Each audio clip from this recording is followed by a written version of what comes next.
Kur Jezusi I kreu porosi që deshi t'ua jap 12 nxënësve të vet u nis si andejmi për të mësuar e për të predikuar në qytetet e atehishme të dërgorit e gjonit pagzues.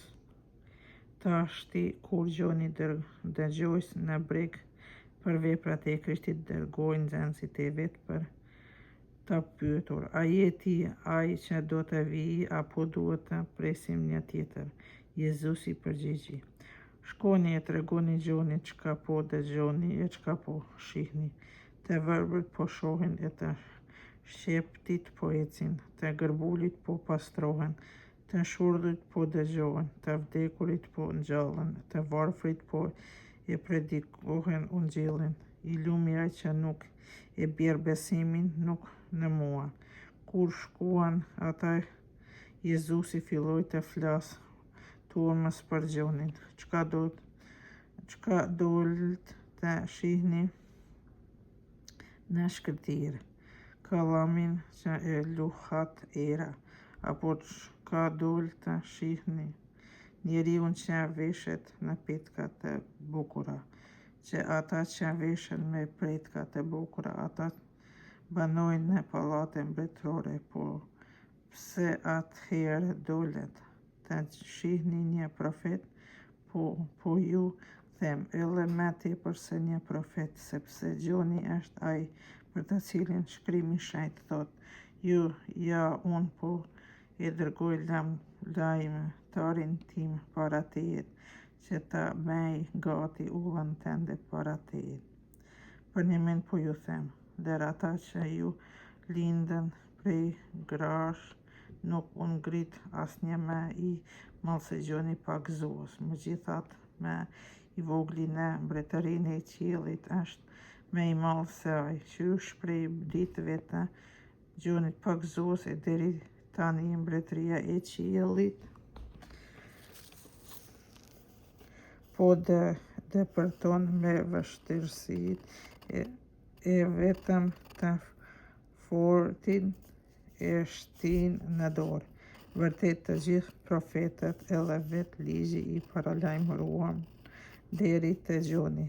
Ai është, nëse do të merrni vesh të vërtetën, Elia që duhet të vijë. Kush I ka vesht për të dëgjoj. Me këtë ta krahasoj këtë brezëri u përgjigj djaloshve që rrinin në sheshe e u therasin shok vet e u thonë, ne uram për ju fyejve e ju nuk kërcyet, bëm gjem e ju nuk vajtohet. Erdhi gjoni, ai s'ha as pi e thonë, është I djallosur. Erdhi biri I njeriut, ai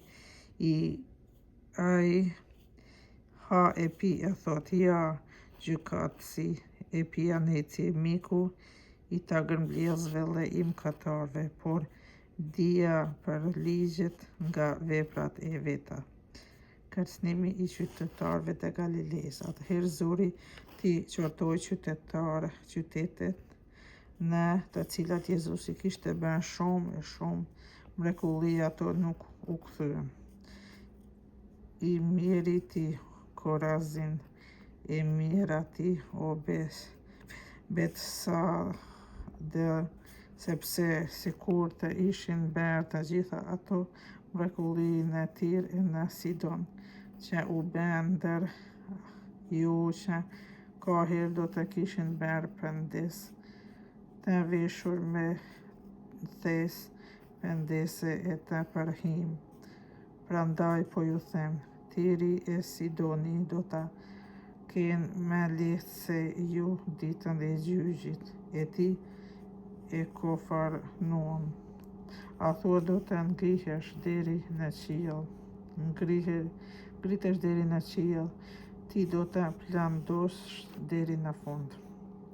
Sepse sikur të ishte bërë në Sodom mrekullitë që u bën aty, ajo do të ishte edhe sot e kësaj dite.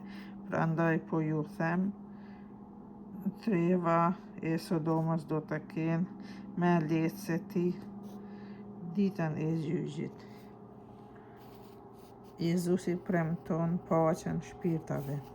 Në atë kohë Jezusi mori fjalën e tha, po të begoj o atë zotruesi i qiellit e leu, që i fshehe këto gjëra nga të dishmit e nga të urtit e ua zbulove të vigjilvet. Mirë, o atë, pse të pëlqeu ty kështu, ati me dorëzoi mua gjithçka dhe askush s'mund ta njoh birin përveç atit dhe askush s'mund ta njoh atin përveç birit, e përveç atij kujt do biri t'ia zbuloj. Jeni tek unë të gjithë ju që jeni të lodhur prej barrës së rënd, e unë do t'ju çlodh. Merrni mbi vete zgjedhjen time e pranoni t'ju mësoj, unë që jam zemër bute i përvum. Kështu do të gjeni pushim për shpirtat tuaj, sepse vërtet zgjedhja ime është e ëmbël e barra ime e lehtë.